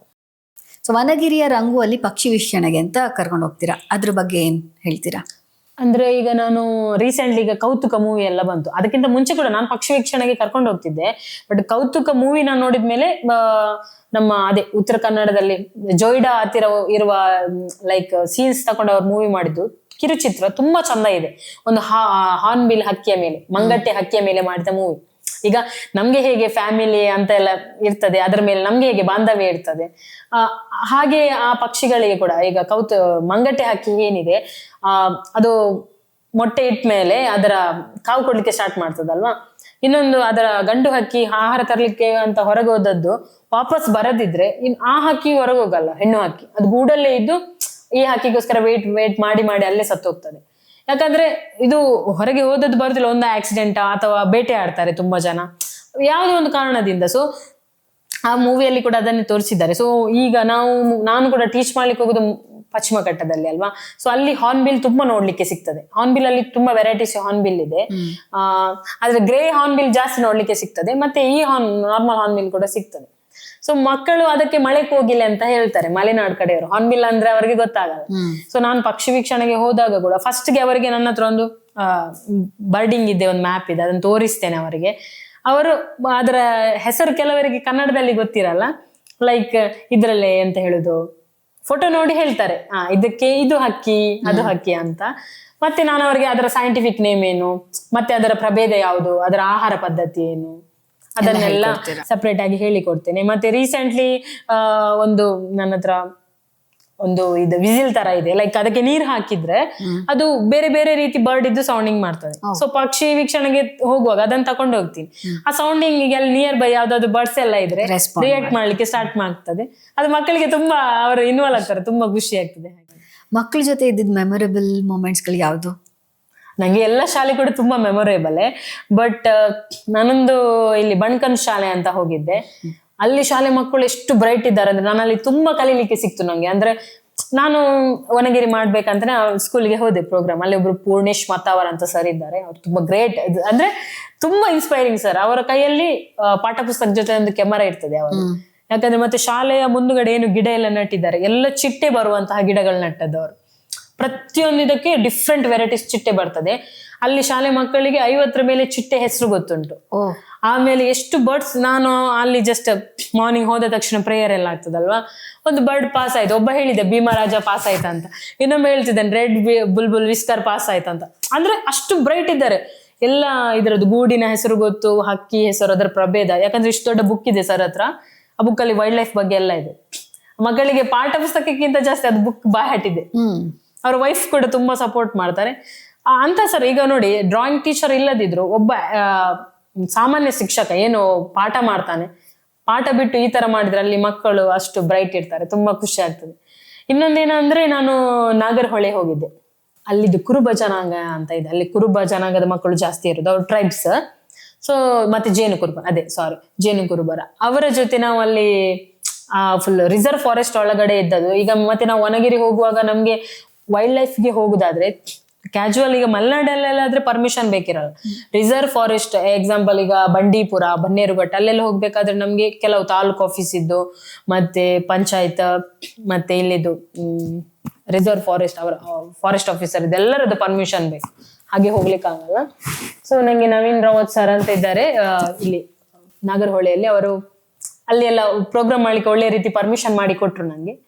ಅಲ್ಲಿ ಹೋದ್ವಿ, ಆ ಟ್ರೈಬ್ಸ್ ಮಕ್ಕಳ ಜೊತೆ. ಅವರಿಗೆ ಕನ್ನಡ ಮಾತಾಡ್ಲಿಕ್ಕೂ ಬರಲ್ಲ, ಕಷ್ಟ ಆಗ್ತದೆ. ಅವರ ಟ್ರೈಬ್ ಇಲ್ಲ ಲ್ಯಾಂಗ್ವೇಜ್ ಏನಿದೆ ಅದನ್ನೇ ಬರೀಲಿಕ್ಕೂ ತುಂಬಾ ಕಷ್ಟ. ಅಲ್ಲಿನ ವಸತಿ ಶಾಲೆ ಅಂತ, ವಾಲ್ಮೀಕಿ ವಸತಿ ಶಾಲೆ ನಾಗರಹೊಳೆ, ಅಲ್ಲಿ ಲೈಫ್ ಸ್ಟೈಲ್ ಹೇಗಿದೆ ಅಂದ್ರೆ ಮಾರ್ನಿಂಗ್ ಅದು ಕ್ಲಾಸ್ ಇರ್ತದೆ, ಬೆಂಚ್ ಎಲ್ಲ ಇಟ್ಟು, ರಾತ್ರಿ ಆದ ತಕ್ಷಣ ಆ ಬೆಂಚನ್ನೆಲ್ಲ ಹೊರಗಿಡ್ತಾರೆ, ಅದೇ ಅವರಿಗೆ ಮಲಗಲಿಕ್ಕೆ. ಅಯ್ಯೋ, ಆತರ. ಮತ್ತೆ ಲೈಕ್ ಬಟ್ಟೆ ಎಲ್ಲ ಹಾಕುದು ಕೂಡ ಅಷ್ಟೇ, ಅವರಿಗೆ ಜಾಸ್ತಿ ಅವ್ರ ಹತ್ರ ಕ್ಲೋತ್ ಏನಿಲ್ಲ ಪಾಪ, ಅದನ್ನೇ ಚೇಂಜ್ ಮಾಡಿ 2 ಡೇಸ್ಗೊಮ್ಮೆ ಚೇಂಜ್ ಮಾಡಿ ಹಾಕ್ತಿರ್ತಾರೆ. ಮಾತ್ರ ತುಂಬಾ ಡೇರಿಂಗ್ ಮಕ್ಕಳು ಅವರು, ಹೆವಿ ಡೇರಿಂಗ್ ಇಡ್ತಾರೆ. ಸೊ ಅವರ ಜೊತೆಗೆ ನಾನು ಅಲ್ಲಿ ಅವರ ಜೇನುಗೊರಬರ ಏನು ಟ್ರೈಬಲ್ ಸಾಂಗ್ ಇದೆ ಎಲ್ಲ ನಾವು ಫುಲ್ಲು ರಿಸರ್ವ್ ಫಾರೆಸ್ಟ್ ಅಲ್ಲಿ ಇದ್ದ, ಅದಕ್ಕೆ ಡ್ಯಾನ್ಸ್ ಮಾಡಿದ್ವಿ. ಅವ್ರ ಜೊತೆ ಹುಲಿದನ ಆಟ ಆಡಿದ್ವಿ, ನಮ್ದೇನು ದೇಸಿ ಆಟ ಇದೆ ಅದೆಲ್ಲ ಆಟ ಆಡಿದ್ವಿ. ತುಂಬಾ ಬಾಲ್ಯದ ನೆನಪೆಲ್ಲ ವಾಪಸ್ ಬಂದಿತ್ತು, ತುಂಬಾ ಖುಷಿಯಾಗಿತ್ತು. ಹುಲಿದನ ಆಟ ತುಂಬಾ ವರ್ಷಗಳಾಗಿತ್ತು, ನೆನ್ಸ್ಕೊಂಡೇ ಇರ್ಲಿಲ್ಲ. ಅದು ಎಕ್ಸ್ಪ್ಲೇನ್ ಮಾಡ್ಬೋದು ಯಾವ ತರ ಆಟ ಆಡೋದು ಅಂತ? ಅಂದ್ರೆ ಮಕ್ಕಳೆಲ್ಲ ಒಟ್ಟಿಗೆ ಕುತ್ಕೊಂಡಿರ್ತಾರೆ, ನಾವು ಅಂದ್ರೆ ಕೈ ಹಿಡಿದು ಗುಂಪು ಕಟ್ಟಿ ಫುಲ್ ನಿಂತಿರ್ತೇವೆ. ಒಬ್ಬ ಹುಲಿ ಇರ್ತಾನೆ, ಒಬ್ಬ ದನ ಇರ್ತಾನೆ. ಈಗ ದನ ಒಳಗಡೆ ಇದ್ರೆ ಹುಲಿಯನ್ನು ಒಳಗಡೆ ಬರ್ಲಿಕ್ಕೆ ಬಿಡ್ಬಾರ್ದು, ಕೈಯನ್ನು ತುಂಬಾ ಟೈಟ್ ಆಗಿ ಹಿಡಿದು ನಾವು ಹೀಗೆ ನಿಂತಿರ್ಬೇಕು. ಹಸುನ ಕಾಪಾಡ್ಬೇಕು ನಾವು. ಹಾಗೆ ನಮ್ಮ ಅಪ್ಪ ಅಮ್ಮನು ಇಬ್ರು ಟೀಚರ್ಸ್, ಗವರ್ಮೆಂಟ್ ಟೀಚರ್ಸೇ. ಸೊ ನಾನು ಹೀಗೆ ಮನೇಲಿ ಕೂತಿ ಏನ್ ಮಾಡೋದು ಅಂತ ಅವರಿಗೆ ಪಾಠ ಹೇಳ್ಕೊಡೋಣ ಅಂತ ಹೋಗ್ತಾ ಇದ್ದೆ. ಒಂದು ಇನ್ಸಿಡೆಂಟ್ ಆಯ್ತು. ಒಂದು ಹುಡುಗಿ ಬಾವುಲಿ ಬಂದ್ಬಿಟ್ಟಿದೆ ಅಲ್ಲಿ, ಅವಳು ಹೇಳ್ಬೇಕು ಎಲ್ಲರಿಗೂ. ಸೊ ಬಾಹುಲಿ ಬರ್ತಾ ಇದೆ ಅಂತ ಹೇಳ್ಬೇಕು ತಾನೆ. ಅವಳು ಹೋಗ್ಲಿ ಬಾಹುಬಲಿ ಬಂದಿದೆ. ನಮ್ಗೆ ಆಶ್ಚರ್ಯ, ಇದೇನು ಬಾಹುಬಲಿ ಏನಕ್ಕೆ ಬರುತ್ತೆ ಇಲ್ಲಿ ಅಂತ. ಆಮೇಲೆ ಅವ್ರು ಎಲ್ಲರೂ ಆಚೆ ಬಂದು ನೋಡಿದ್ಮೇಲೆ ಬಾಹುಲಿ ಆ ಚಿಕ್ಕದು ಒಂದು ಮರದಲ್ಲಿ ನೇತಾಡ್ತಾ ಇತ್ತು, ಕೈಗೆ ಸಿಗೋ ಥರ ಇತ್ತು. ಮತ್ತೆ ಮಕ್ಕಳು ಹತ್ರ ಹೋಗ್ಬಾರ್ದು ಅಂತ ಎಲ್ಲ ಹೇಳಿ ಸೈಡಿಗೆ ಕರೆಸಿದ್ದು. ಸೊ ಆ ಥರ ಬಾಹುಲಿಗಳು, ಈ ಥರ ಪಕ್ಷಿಗಳು ಎದುರಾದಾಗ ಮಕ್ಕಳು ಹೇಗೆ ಏನ್ ಮಾಡ್ಬೇಕು? ಈಗ ಎಕ್ಸಾಂಪಲ್ ನಾವೀಗ ಆಗುಂಬೆ ಶಾಲೆಯಲ್ಲಿ, ಆಗುಂಬೆಯಲ್ಲಿ ಇನ್ನೊಂದು ಶಾಲೆ ಇದೆ, ನಾನು ಹೋಗಿದ್ದು ಮಲ್ಲಂದೂರು ಶಾಲೆ. ಆಗುಂಬೆಯಲ್ಲಿ ಆಗುಂಬೆ ಸಿಟಿಯಲ್ಲಿ ಒಂದು ಹಳೆ ಕನ್ನಡ ಶಾಲೆ ಇದೆ. ಆ ಶಾಲೆಗೆ ಹೋದಾಗ ನಾನು ಮಳೆ ಸೀಸನ್ ಅಲ್ಲಿ ಹೋಗಿದ್ದೆ, ಹೆವಿ ಧಾರಾಕಾರ ಮಳೆ. ಆ ಟೈಮಲ್ಲಿ ಮಕ್ಕಳ ಜೊತೆ ಅದೊಂದು ಪ್ರೋಗ್ರಾಮ್ ಮಾಡುವಂತ ಹೋಗಿದ್ದೆ. ನಾವು ಫುಲ್ ಒದ್ದೆಯಾಗಿಕೊಂಡೇ ಹೋಗಿದ್ದು. ಆ ಚಳಿಗೆ ಮಕ್ಕಳು ಪ್ರತಿಯೊಬ್ಬರ ಬ್ಯಾಗ್ ಅಲ್ಲಿ ಕೂಡ 2 ಬಟ್ಟೆ ತಂದಿರ್ತಾರೆ, ಯಾಕಂದ್ರೆ ಅವ್ರು ಹಾಕೊಂಡು ಬಂದಿರೋ ಬಟ್ಟೆ ಒದ್ದೆ ಆಗಿರ್ತದೆ. ಕ್ಲಾಸಲ್ಲಿ ಮತ್ತೆ ಬಟ್ಟೆ ಚೇಂಜ್ ಮಾಡಿ ಅವ್ರು ಕುತ್ಕೊಳ್ತಾರೆ ಮಕ್ಕಳು. ಸೊ ಆ ಟೈಮಲ್ಲಿ ಅದೇ ಒಂದು ಹಾವು ಬಂದಿರುವುದು, ಅವರು ಮ್ಯಾಮ್ ಹೇಳ್ತಾರೆ ಹಾವು ಬಂದ್ರು ನಮ್ಮ ಮಕ್ಕಳು ಹೆದರಲ್ಲ, ಅದು ಅದರಷ್ಟಕ್ಕೆ ಪಾಠ ಮಾಡ್ತಿರುವಾಗ ಸೈಡ್ ಅಲ್ಲಿ ಹೋಗ್ತದೆ. ಅವ್ರು ಯಾವ್ದಕ್ಕೂ ಹೆದರಲ್ಲ, ಯಾಕಂದ್ರೆ ಅವ್ರು ಕಾಡಿನ ಮಿಡ್ಲಲ್ಲಿ ಇರುದಲ್ಲ, ಪ್ರತಿಯೊಂದು ಬಂದ್ರು ಕೂಡ ಅವರು ಅಬ್ಸರ್ವ್ ಮಾಡ್ತಿರ್ತಾರೆ. ಈವನ್ ಲೈಕ್ ನಾನು last year Nagarahole reserve forest ಒಳಗಡೆ ವನಗಿರಿಯ ರಂಗು ಪ್ರೋಗ್ರಾಮ್ ಮಾಡಿದ್ದೆ. ಅಲ್ಲಿ ಮಕ್ಕಳು ಹೇಗಂದ್ರೆ ಟಾಯ್ಲೆಟ್ ಇದ್ರು ಟಾಯ್ಲೆಟ್ ಯೂಸ್ ಮಾಡಲ್ಲ, ಅವ್ರು ನೇಚರ್ಗೆನೆ ಹೋಗ್ತಾರೆ. ನಾನು ಅವ್ರ ಹತ್ರ ಕೇಳಿದೆ, ನೀವು ಯಾಕೆ ಇಲ್ಲ ನಮ್ಗೆ ನೇಚರ್ ಅಷ್ಟು ಕ್ಲೋಸ್ ಅನ್ನಿಸ್ತದೆ, ನಮ್ಗೆ ಟಾಯ್ಲೆಟ್ ಯೂಸ್ ಮಾಡ್ಲಿಕ್ಕೆ ಮನಸ್ಸು ಬರುದಿಲ್ಲ. ಮತ್ತೆ ನಾನು ಅವರ ಜೊತೆ ಇನ್ನೂ ಕೇಳಿದೆ, ಈಗ ನೀವು ಹೊರಗಡೆ ಹೋದಾಗ ಈಗ ಮೈದಾನದಲ್ಲಿ ಆಟ ಆಡ್ತೀರಾ, ಇಲ್ಲಿ ಕಾಡು ಪ್ರಾಣಿಗಳೆಲ್ಲ ಬರ್ತದಲ್ವಾ ಅಂತ. ಇಲ್ಲ, ಅದು 1 ಕಿಲೋಮೀಟರ್ ಇರುವಾಗಲೇ ನಮ್ಗೆ ಅದರ ಸೌಂಡ್ ಇಂದ ಗೊತ್ತಾಗ್ತದೆ, ಸ್ಮೆಲ್ ಇಂದ ಗೊತ್ತಾಗ್ತದೆ ಅಂತ. ಅಂದ್ರೆ ಅವರು ಅಷ್ಟು ಅದ್ರ ಜೊತೆ ಇನ್ವಾಲ್ವ್ ಆಗಿದ್ದಾರೆ, ಅವ್ರಿಗೆ ಹೆದರಿಕೆನೆ ಆಗಲ್ಲ. ಈಗ ಕಾಡಾನೆ ಬಂದ್ರು ಅವ್ರು ಹೇಳ್ತಾರೆ ಸೈಡ್ ಅಲ್ಲಿ ಪಾಸ್ ಆಗ್ತಾ ಹೋಗ್ತಿರ್ತದೆ, ನಮ್ಗೆ ಭಯ ಆಗಲ್ಲ ಹಾಗೆ. ಸೊ ನೀವು ವನಗಿರಿಯ ರಂಗು ಮಾಡ್ತಾ ಇರ್ಬೇಕಾದ್ರೆ ಎಷ್ಟೊಂದು ರೂರಲ್ ಪ್ಲೇಸ್ಗಳಿಗೆ ಹೋಗಿದ್ದೀರಾ, ಅಲ್ಲಿ ಟ್ರೈಬಲ್ ಗ್ರೂಪ್ಸ್ಗಳನ್ನೆಲ್ಲ ಮೀಟ್ ಮಾಡಿದ್ದೀರಾ. ಹೇಗಿರ್ತಾರೆ ಇಲ್ಲಿ ಕರ್ನಾಟಕದಲ್ಲಿ ಟ್ರೈಬಲ್ ಜನಗಳು? ನಾನು ಅಂದ್ರೆ ಕರ್ನಾಟಕದಲ್ಲಿ ಆ ಕಡೆ ಉತ್ತರ ಕರ್ನಾಟಕ ಕಡೆ ಹೋದಾಗ ನಂಗೆ ಉತ್ತರ ಕನ್ನಡ ಕಡೆ ಹೋದಾಗ ಇಲ್ಲಿ ಹಾಲಕ್ಕಿ ಜನಾಂಗದವರು ಸಿಕ್ಕಿದ್ರು. ನಾನು ಅವರ ಪದ್ಮಶ್ರೀ ಪುರಸ್ಕೃತೆ ಸುಕ್ರಿ ಅಜ್ಜಿ ಅವರ ಮನೆಗೆ ಕೂಡ ಹೋಗಿದ್ದೆ. ಅವ್ರ ಜೊತೆ ತಾರ್ಲೆ ಅನ್ನುವ ಒಂದು ಅವರ ಜನಪದ ಹಾಡಿಗೆ ನಾವು ಅವ್ರ ಜೊತೆ ಅವರ ಕಾಸ್ಟ್ಯೂಮ್ ಎಲ್ಲ ಹಾಕಿ ಡ್ಯಾನ್ಸ್ ಕೂಡ ಮಾಡಿದ್ವಿ. ತುಂಬಾ ಒಳ್ಳೆ ಎಕ್ಸ್ಪೀರಿಯನ್ಸ್ ಅದು. ಮತ್ತೆ ಅಲ್ಲಿಂದ ಮುಂದೆ ಹೋದ್ರೆ ಯಲ್ಲಾಪುರ, ಜೊಯ್ಡಾ ಎಲ್ಲ ಸಿಗ್ತದೆ. ಅಲ್ಲಿ ಈ ನಮ್ಮ ಸಿದ್ಧಿ ಜನಾಂಗದ ಮಕ್ಕಳೆಲ್ಲ ಇರ್ತಾರೆ. ಅಲ್ಲಿ ಅವರ ಶಾಲೆಗಳಿಗೆ ಹೋಗಿ ನಾವು ಅವರಿಗೆ ಟೀಚ್ ಕೂಡ ಮಾಡಿದ್ವಿ. ಪಾತಗುಡಿ ಅನ್ನುವ ಪ್ಲೇಸ್ ಇದೆ ನಮ್ದು, ರೀಸೆಂಟ್ಲಿ ಪುನೀತ್ ರಾಜ್ಕುಮಾರ್ ಸರ್ ಇದ್ದು ಗಂಧದ ಗುಡಿ ಮೂವಿ ಶೂಟ್ ಆದದ್ದು ಅಲ್ಲಿ. ಯಾವ ಜಾಗ? ಪಾತಗುಡಿ ಅಂತ. ಪಾತಗುಡಿ ತುಂಬಾ ರಿಮೋಟ್ ಏರಿಯಾ ಅದು. ಅಲ್ಲಿ ವೆಹಿಕಲ್ ಹೋಗ್ಲಿಕ್ಕೂ ತುಂಬಾ ಕಷ್ಟ. ಅಂದ್ರೆ ನಾವಲ್ಲಿ ಹೋಗಿದ್ದಾಗ ಈಗ ಸ್ವಲ್ಪ ಓಕೆ ಲೈಟ್ ಎಲ್ಲ ಇದೆ. ಆ ಹಳ್ಳಿಯಲ್ಲಿ ಲೆಕ್ಕದ್ದು 30-40 ಮನೆ ಇದೆ, ಸಣ್ಣ ಸಣ್ಣ ಗುಡಿಸಲು ತರ. ಮಕ್ಕಳು ಹೆಚ್ಚಾಗಿ ಅಲ್ಲಿ ಒಬ್ಬೊಬ್ಬರಿಗೆ 8-10 ಮಕ್ಕಳು ಇರ್ತಾರೆ. ನಾವು ಅದಕ್ಕೆ ಕಾರಣ ಏನು ಕೇಳಿದ್ರೆ ಅವರು ಹೇಳಿದ್ರು, ಅಂದ್ರೆ ಇಲ್ಲಿ ಒಂದು ಏನಾದ್ರೂ ಕಾಯಿಲೆ ಬಂದ್ರೆ ಮಕ್ಕಳನ್ನು ಆಸ್ಪತ್ರೆಗೆ ತಲುಪುವಷ್ಟರಲ್ಲಿ ಮಕ್ಕಳು ಸತ್ತೋಗಿರ್ತಾರೆ. ಯಾಕಂದ್ರೆ ನಾವು ಸಿಟಿ ರೀಚ್ ಆಗ್ಲಿಕ್ಕೆ ನಮ್ಗೆ 1-2 ದಿವಸ ಬೇಕಾಗ್ತದೆ, ನಡ್ಕೊಂಡೇ ಹೋಗ್ಬೇಕು. ಆ ಕಾಲದಲ್ಲಿ ಹೆಚ್ಚಾಗಿ ಪೋಲಿಯೋ ಅಟ್ಯಾಕ್ ಆಗ್ತಾರೆ. ಆ ಫಿಲ್ಮ್ ಅಲ್ಲಿ ಒಬ್ರು ಸರ್ ಬರ್ತಾರೆ, ಗಂಧದ ಗುಡಿ ಮೂವಿಯಲ್ಲಿ, ಅವರ 2 ಮಕ್ಕಳು ಕೂಡ ಪೋಲಿಯೋ ಅಟ್ಯಾಕ್ ಆಗಿದ್ದಾರೆ, ಈಗಲೂ ಇದ್ದಾರೆ. ಹಾಗೆ ಅದಕ್ಕೆ ಏನು ಇದು ಸೊಲ್ಯೂಷನ್ ಇಲ್ಲ. ಹಾಗೆ ಸೊ ಯಾವ್ಯಾವ ಚಾಲೆಂಜಸ್ನೆಲ್ಲ ನೀವು ಫೇಸ್ ಮಾಡಿದ್ದೀರಾ ವನಗಿರಿ ರಂಗು ಅಲ್ಲಿ?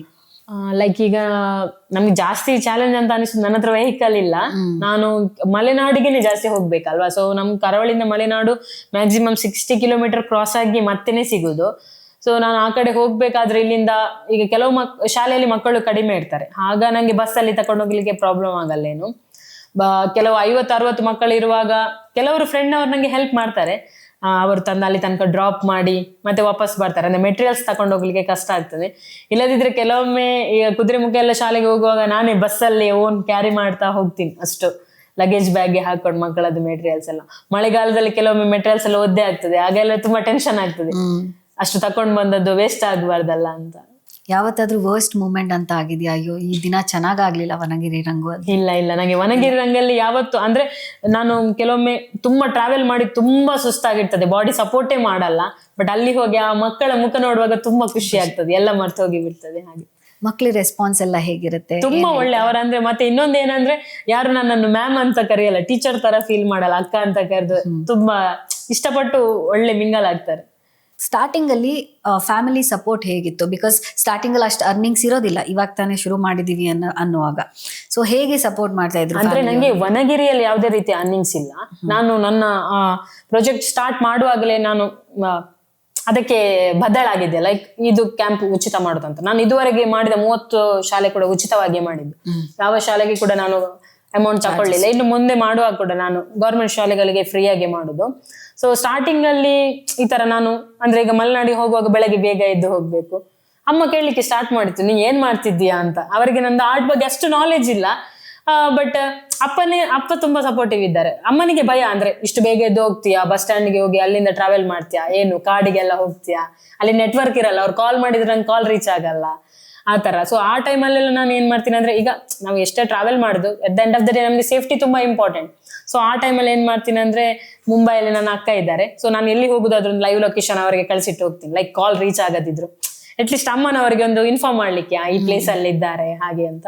ಸೊ ಅಮ್ಮ ಅದೇ ಸ್ಟಾರ್ಟಿಂಗ್ ಡೇಸ್ ಅಲ್ಲಿ ಕೇಳ್ತಿದ್ರು, ನೀ ಏನ್ ಮಾಡ್ತಿದ್ಯಾ, ನಿಂಗೆ ಇದ್ರಲ್ಲಿ ಏನ್ ಲಾಭ ಇದೆ, ಯಾಕೆ ಇಷ್ಟು ಎಲ್ಲ ಮೆಟೀರಿಯಲ್ಸ್. ಅಂದ್ರೆ ನಾನೀಗ ನಾಳೆ ಒಂದು ಶಾಲೆಗೆ ಹೋಗುದಾದ್ರೆ ಅದಕ್ಕಿನ್ನ 2 days ಮುಂಚೆ ಮೆಟೀರಿಯಲ್ಸ್ ಎಲ್ಲ ತಕೊಂಡ್ ಬಂದಿರ್ತೀನಿ ಮಂಗಳೂರು ಸ್ಕೂಲ್ ಬುಕ್ ಇಂದ. ಮತ್ತೆ ಅಪ್ಪನ ಹತ್ರ ಕ್ಲಾಸ್ ವೈಸ್ ಅದನ್ನ ಡಿವೈಡ್ ಮಾಡಿಸ್ತೀನಿ, ಅಪ್ಪನೇ ನಂಗೆ ಎಲ್ಲ ಪ್ಯಾಕ್ ಮಾಡಿ ಕೊಡುದು. 1ನೇ ತರಗತಿಗೆ ಬೇರೆ, 2ನೇ ತರಗತಿಗೆ ಬೇರೆ, ಮತ್ತೆ ಅದನ್ನೆಲ್ಲ ಬ್ಯಾಗ್ ಅಲ್ಲಿ ತುಂಬಿಸಿ ಎತ್ಕೊಂಡು ಹೋಗ್ತೀನಲ್ಲ, ಹೆವಿ ಭಾರ ಇರ್ತದೆ. ಅಮ್ಮ ಹೇಳ್ತಾರೆ, ಇದನ್ನೆಲ್ಲ ನೀನ್ ಇಷ್ಟು ತಗೊಂಡೋದ್ರೆ ಇನ್ನ ಹೆಲ್ತಿಗೆನೆ ಹಾಳು, ನಿಮ್ಗೆ ಅದ್ರಲ್ಲಿ ಎಂತ ಲಾಭ, ಯಾಕೆ ಸುಮ್ನೆ ಅಷ್ಟು ಎಫರ್ಟ್ ತಗೊಂಡು ಹೋಗ್ತಿ. ಇಲ್ಲ ಅಮ್ಮ, ಅದ್ರಲ್ಲಿ ಒಂದು ಸಪ್ರೇಟ್ ಮನಸ್ಸಿಗೆ ನೆಮ್ಮದಿ ಸಿಗ್ತದೆ. ಅದೆಷ್ಟೇ ನಂಗೆ ನೋವಿದ್ರಲ್ಲಿ ಹೋಗಿ ಮಕ್ಕಳು ನನ್ನನ್ನು ರಿಸೀವ್ ಮಾಡುವ ರೀತಿ ಇರ್ತದೆ, ಅದು ತುಂಬಾ ಖುಷಿ ಆಗ್ತದೆ. ಸ್ಟಾರ್ಟಿಂಗ್ ಡೇಸ್ ಅಲ್ಲಿ ಅಮ್ಮ ಇದು ಮಾಡ್ತಿದ್ರು, ಮತ್ತೆ ಅವರಿಗೆ ಕೂಡ ಏನೋ ಮಾಡ್ತಿದ್ದಾಳೆ. ಮತ್ತೆ ಅವರ ಶಾಪ್ ಅಲ್ಲಿ ಬಂದವರು ಕೂಡ, ನಿಮ್ಮ ಮಗಳನ್ನ ಅಲ್ಲಿ ನೋಡಿದ್ದೇನೆ, ಟಿವಿಯಲ್ಲಿ ನೋಡಿದೆ, ಏನೋ ಅವರಿಗೆ ಕೂಡ ಒಂಥರ ಖುಷಿ ಆಗ್ಲಿಕ್ಕೆ ಸ್ಟಾರ್ಟ್ ಆಗ್ತದೆ. ಸೊ ಅವರಿಗೆ ಫುಲ್ ಸಪೋರ್ಟ್ ಇದ್ದಾರೆ. ತಮ್ಮ ಕೂಡ ತುಂಬಾ ಸಪೋರ್ಟ್ ಮಾಡ್ತಾನೆ. ನಾನು ಈಗ ಆರ್ಟ್ ಹೇಳಿಕೆ ಕೊಡುವಾಗ ಕೂಡ ನನ್ನ ಫ್ರೆಂಡ್ ಬಂದು, ಅವರು ಆರ್ಟಿಸ್ಟ್, ಅವರು ಕೂಡ ಟೀಚ್ ಮಾಡ್ತಾರೆ. ಮತ್ತೆ ಪೋಸ್ಟರ್ ಡಿಸೈನ್ ಮಾಡೋದಾಗಿಲ್ಲ, ನನ್ನ ಫ್ರೆಂಡ್ ತೇಜಸ್ ಇದ್ದಾನೆ, ಅವನು ಈಗ ನಾನು ಬೇರೆ ಬೇರೆ ಶಾಲೆಗೆ ಹೋಗ್ಬೇಕಾದ್ರೆ ಫಸ್ಟಿಗೆ ಒಂದು ಪೋಸ್ಟರ್ ರೆಡಿ ಮಾಡ್ತೀನಿ, ಯಾಕಂದ್ರೆ ಕೆಲವರು ಫಂಡಿಂಗ್ ಮಾಡುವವರು ಮಾಡ್ತಾರೆ ಹಾಗೆ. ಸೊ ಅದೆಲ್ಲ ಡಿಜಿಟಲ್ ಆಗಿ ಅವನು ಹೆಲ್ಪ್ ಮಾಡ್ತಾನೆ. ಎಲ್ಲ ರೀತಿಯಲ್ಲಿ ಒಬ್ಬೊಬ್ರು ಸ್ನೇಹಿತರು ಹೆಲ್ಪ್ ಮಾಡ್ತಾರೆ, ಒಬ್ರು ಟ್ರಾವೆಲಿಂಗ್ಗೆ ಹೆಲ್ಪ್ ಮಾಡ್ತಾರೆ ಹಾಗೆ. ಓಕೆ, ನಮ್ಮ ಇಂಡಿಯನ್ ಎಜುಕೇಶನ್ ಅಲ್ಲಿ ಈ ಒಂದು ಅಂಶನ ನಾವು ಆಡ್ ಮಾಡಬೇಕು ಡ್ರಾಯಿಂಗ್ ಬಗ್ಗೆ ಅಥವಾ ಪೇಂಟಿಂಗ್ ಬಗ್ಗೆ ಅಂದ್ರೆ ಅದು ಯಾವುದು ಮತ್ತೆ ಯಾಕೆ? ಅಂದ್ರೆ ಈಗ ಇಲ್ಲಿ ಎಲ್ಲ ಪ್ರೈವೇಟ್ ಸ್ಕೂಲಲ್ಲೆಲ್ಲ ಡ್ರಾಯಿಂಗ್ ಟೀಚರ್ಸ್ ಎಲ್ಲ ಸ್ಕೂಲಲ್ಲಿ ಇದ್ದೇ ಇರ್ತಾರೆ. ಸೊ ಗೌರ್ಮೆಂಟ್ ಸ್ಕೂಲಿಗೆ ಹೋದಾಗ ಕೆಲವೊಂದು ಶಾಲೆಗಳಲ್ಲಿ ಮಾತ್ರ ಇದ್ದಾರೆ, ಇನ್ನು ಕೆಲವು ಶಾಲೆಯಲ್ಲಿ ಇಲ್ಲ.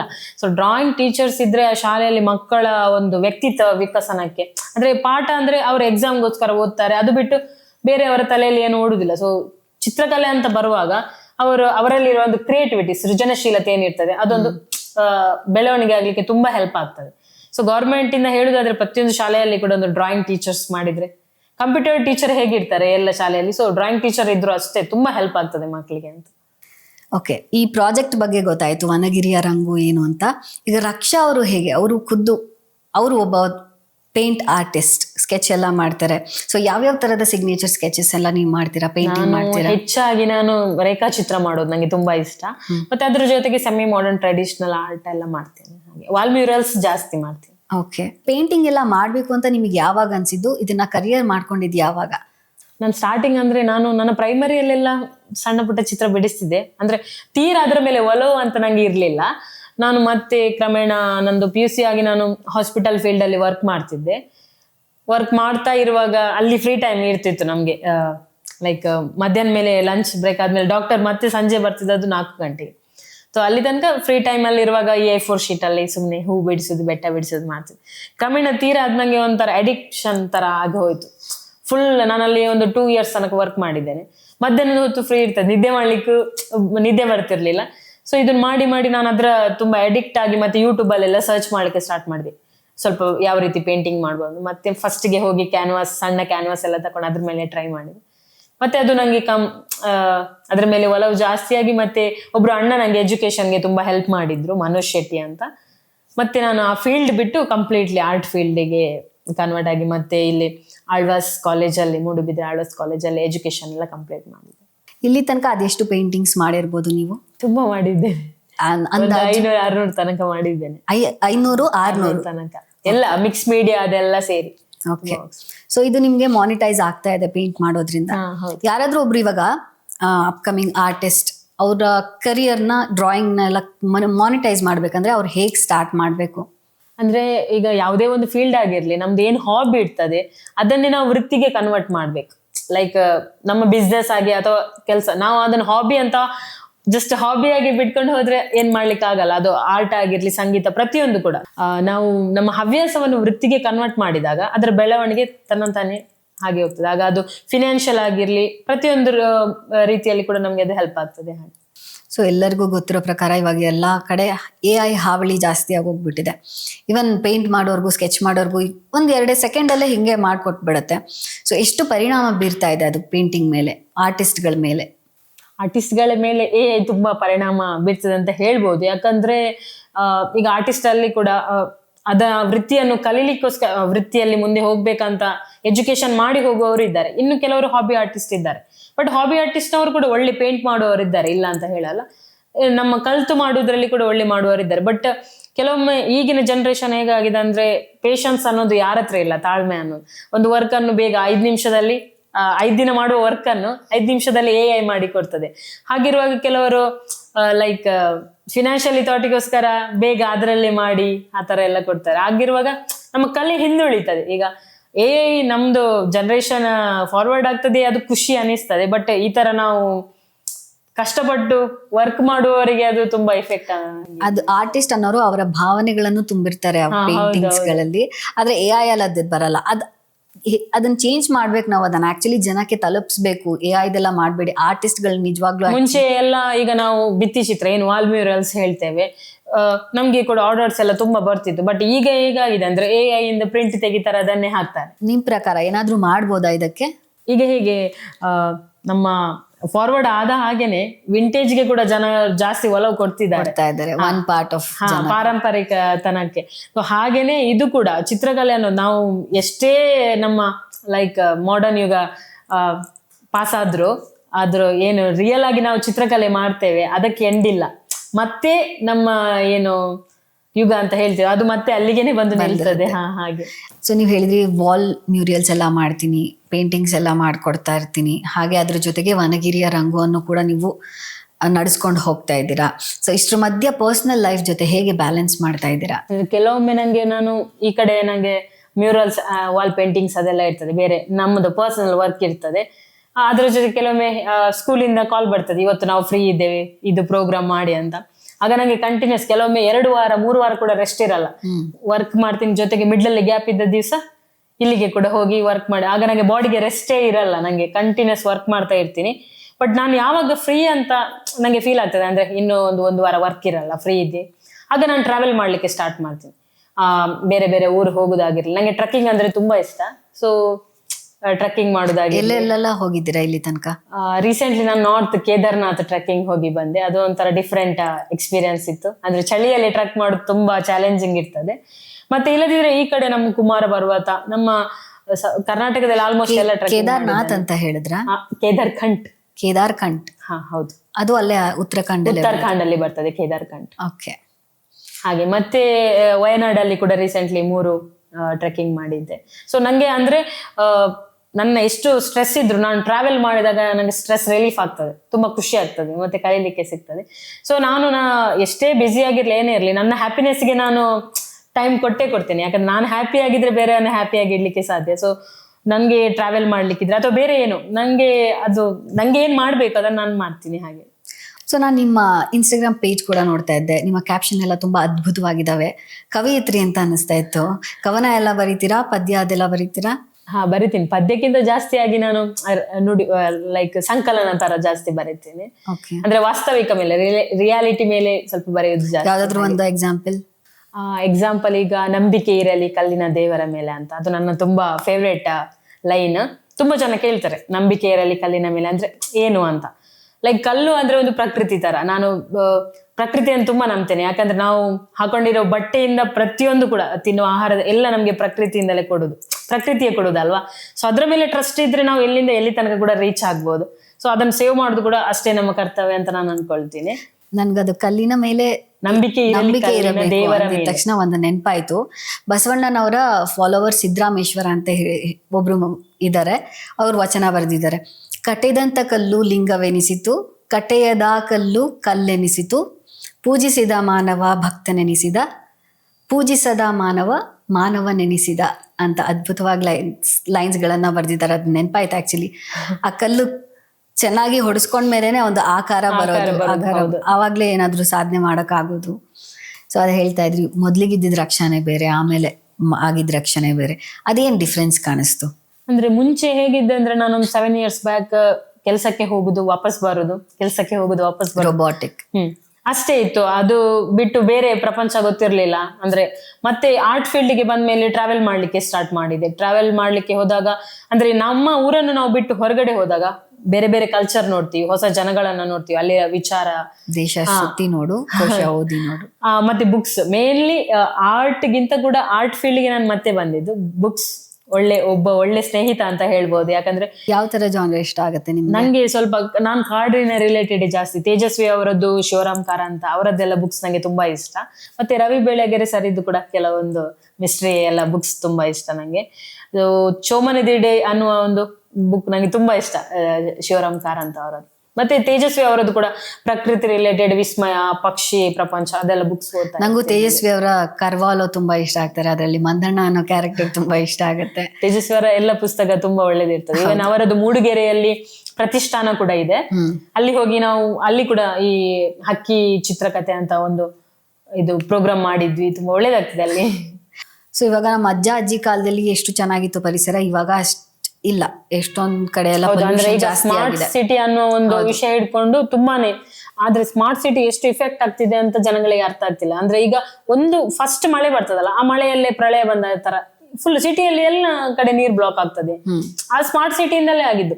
ಮತ್ತೆ ಈಗ ಮರಗಳು ಅಷ್ಟೇ, ರಸ್ತೆ ಅಗಲೀಕರಣದ ಮ್ಯಾಟ್ರ್ ಇಟ್ಕೊಂಡು ಎಷ್ಟೋ 200 ವರ್ಷ 300 ವರ್ಷ ಹಳೇದು ಮರಗಳನ್ನೆಲ್ಲ ಕಡಿತಾರೆ. ಸ್ವಲ್ಪನೂ ಅವ್ರಿಗೆ ಬೇಜಾರಾಗುದಿಲ್ವ ಅಂತ ನಂಗೆ ಅನಿಸ್ತು, ಅಷ್ಟು ದೊಡ್ಡ ಮರಗಳನ್ನು.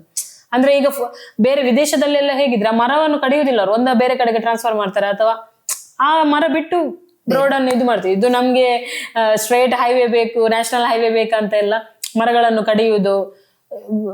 ಈಗ ನಮ್ಮ ಜೀವ ವೈವಿಧ್ಯತೆಯಲ್ಲಿ ಕೂಡ ಅಷ್ಟೇ, ನಮ್ಮ ಪಶ್ಚಿಮ ಘಟ್ಟದಲ್ಲಿ ಎಷ್ಟೋ ವಿವಿಧ ಜಾತಿಯ ಪ್ರಾಣಿ ಪಕ್ಷಿಗಳಿದ್ದು ಎಲ್ಲ ತೀರಾ ಕ್ರಮೇಣ ಕಡಿಮೆ ಆಗ್ತಾ ಬಂದಿದೆ. ಈ ರೀತಿ ಪರಿಸ್ಥಿತಿಯಲ್ಲಿ ನಮ್ಮ ಜವಾಬ್ದಾರಿ, ಪ್ರತಿಯೊಬ್ಬರ ಜವಾಬ್ದಾರಿ ಹೇಗಿರ್ಬೇಕು?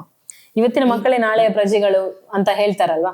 ಸೊ ನಾನು ಅದಕ್ಕೆ ದೊಡ್ಡವರಿಗೆ ಹೇಳಿದ್ರೆ ಅದನ್ನ ಎಷ್ಟು ತಗೊಳ್ತಾರ ಗೊತ್ತಿಲ್ಲ, ಆದ್ರೆ ಸಣ್ಣ ಮಕ್ಕಳಿರುವಾಗ ನಾವು ಅವ್ರಿಗೆ ಏನು ಹೇಳ್ತೇವೆ ಅದನ್ನ ಅವರು ಒಂದು ತಲೆಯಲ್ಲಿ ಇಟ್ಕೊಳ್ತಾರೆ.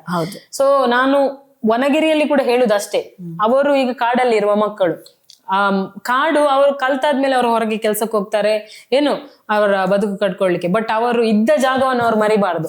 ಆ ಕಾಡು ಕಡಿಯುವುದು ಅದಕ್ಕೆಲ್ಲ ಅವ್ರು ಸಪೋರ್ಟ್ ಮಾಡಬಾರ್ದು. ಬೇಟೆ ಆಡುದಾಗಿಲ್ಲ, ಅದಕ್ಕೆ ಯಾವ್ದಕ್ಕೂ ಸಪೋರ್ಟ್. ಅದನ್ನೆಲ್ಲ ನಾನು ಅವರಿಗೆ ಕತೆ ಮುಖಾಂತರನು, ಕೌತುಕ ಮೂವಿ, ಅವರಿಗೆ PPT ಶೋ ಎಲ್ಲ ತೋರಿಸ್ತೇವೆ ನಾವು. ಆಗ ಅವರು ಅದಕ್ಕೆ ರೆಸ್ಪಾನ್ಸ್ ಮಾಡ್ತಾರೆ, ಅವ್ರಿಗೆ ಅರ್ಥ ಆಗ್ತದೆ ಆ ಮರ ಬೇಕು, ನಮಗೆ ಗಿಡ ಬೇಕು, ಅದಕ್ಕಿಂತ ಏನ್ ಹೆಲ್ಪ್ ಆಗ್ತದೆ ಅಂದ್ರೆ. ಈಗ ನಮ್ಗೆಷ್ಟು ಬದುಕುವ ಹಕ್ಕಿದೆ ಭೂಮಿ ಮೇಲೆ, ಹಾಗೇನೆ ಪ್ರತಿಯೊಂದು ಜೀವ ಜಂತುವಿಗೂ ಬದುಕುವ ಹಕ್ಕಿದೆ. ಯಾಕಂದ್ರೆ ಈಗ ಸಣ್ಣ ಒಂದು ದುಂಬಿ ಸತ್ತೋಯ್ತಂತ ಅಂದ ತಕ್ಷಣ ನಮ್ಗೆ ಅದು ಮ್ಯಾಟ್ರ್ ಆಗಲ್ಲ. ಆದ್ರೆ ದುಂಬಿಯೇ ಇಲ್ಲದಿದ್ರೆ ಈ ಭೂಮಿ ಮೇಲೆ ಪರಾಗಸ್ಪರ್ಶ ಅನ್ನೋದೇ ಆಗಲ್ಲ. ಆಗ ನಮ್ಗೆ ತಿನ್ಲಿಕ್ಕೂ ಏನು ಆಹಾರವೇ ಇರಲ್ಲ, ಅದು ಯಾರಿಗೂ ಅರ್ಥನೇ ಆಗಲ್ಲ. ಪ್ರತಿಯೊಂದು ಎರೆಹುಳುವಿನಿಂದ ಹಿಡಿದು ದೊಡ್ಡ ಆನೆ ತನಕ, ಎಷ್ಟು ದೊಡ್ಡ ಜೀವಿ ತನಕ ಪ್ರತಿಯೊಂದು ಪ್ರಕೃತಿಗೆ ಅಮೂಲ್ಯವಾದದ್ದೇ. ಸೊ ನಾವು ಪ್ರಕೃತಿಯನ್ನು ಉಳಿಸುವುದು ನಮ್ಮೆಲ್ಲರ ಕರ್ತವ್ಯನೇ, ಅದು ಉಳಿಸ್ಲೇಬೇಕು ನಾವು. ಯಾಕಂದ್ರೆ ನಾವು ಉಳಿಬೇಕಾದ್ರೆ ಪ್ರಕೃತಿ ಇರ್ಲೇಬೇಕು. ಪ್ರಕೃತಿ ಇದು ಸಣ್ಣ ಧೂಳಿನ ಸಮಾನ ಕೂಡ ಅಲ್ಲ ನಾವು. ಸೊ ಹಾಗಿರುವಾಗ ನಾನು ಈಗಿನ ಮಕ್ಕಳಿಗೆ ಅಥವಾ ಮುಂದಿನ ಪೀಳಿಗೆ ಕೂಡ ಹೇಳುದಿಷ್ಟೇ, ನಮ್ಮ ಪ್ರಕೃತಿಯನ್ನು ನಾವು ಎಷ್ಟು ಪ್ರೀತಿಸ್ತೇವೆ, ಎಷ್ಟು ಉಳಿಸ್ತೇವೆ, ಅಷ್ಟು ಅದು ನಮ್ಮನ್ನು ಲೈಕ್ ಪ್ರೊಟೆಕ್ಟ್ ಮಾಡ್ತದೆ. ಹಾಗೆ ನಾವೇನ್ ಕೊಡ್ತೀವಿ ಅದು ನಮಗೆ ವಾಪಸ್ ಸಿಗುತ್ತೆ. ತುಂಬಾ ಖುಷಿ ಆಯ್ತು ರಕ್ಷಾ ಅವರೇ ನಿಮ್ ಜೊತೆ ಇವತ್ತು ಮಾತಾಡಿ. Thank you ma'am. ಹೀಗೆ ವನಗಿರಿಯ ರಂಗು ಕೂಡ ದೊಡ್ಡದಾಗ್ಲಿ ಅಂತ ಕೇಳ್ಕೊಳ್ತೀನಿ. ಸೊ ಆಲ್ ದಿ ಬೆಸ್ಟ್ ನಿಮ್ಗೆ. Thank you so much ma'am. ಎಲ್ಲ ವೀಕ್ಷಕರಿಗೆ ಧನ್ಯವಾದಗಳು ಘನಮಾತು ಪಾಡ್ಕಾಸ್ಟ್ನ ಇಲ್ಲಿವರೆಗೂ ನೋಡಿದ್ದಕ್ಕೆ. ಈ ವಿಡಿಯೋ ಇಷ್ಟ ಆದಲ್ಲಿ ಲೈಕ್ ಮಾಡಿ, ಶೇರ್ ಮಾಡಿ, ಹಾಗೆ ಮತ್ತಷ್ಟು ವಿಡಿಯೋಸ್ಗಳಿಗೆ ನಮ್ಮ ಚಾನೆಲ್ನ ಸಬ್ಸ್ಕ್ರೈಬ್ ಮಾಡ್ಕೊಳ್ಳಿ. ನೋಟಿಫಿಕೇಶನ್ಗೆ ಬೆಲ್ ಐಕಾನ್ನ ಕ್ಲಿಕ್ ಮಾಡಿ.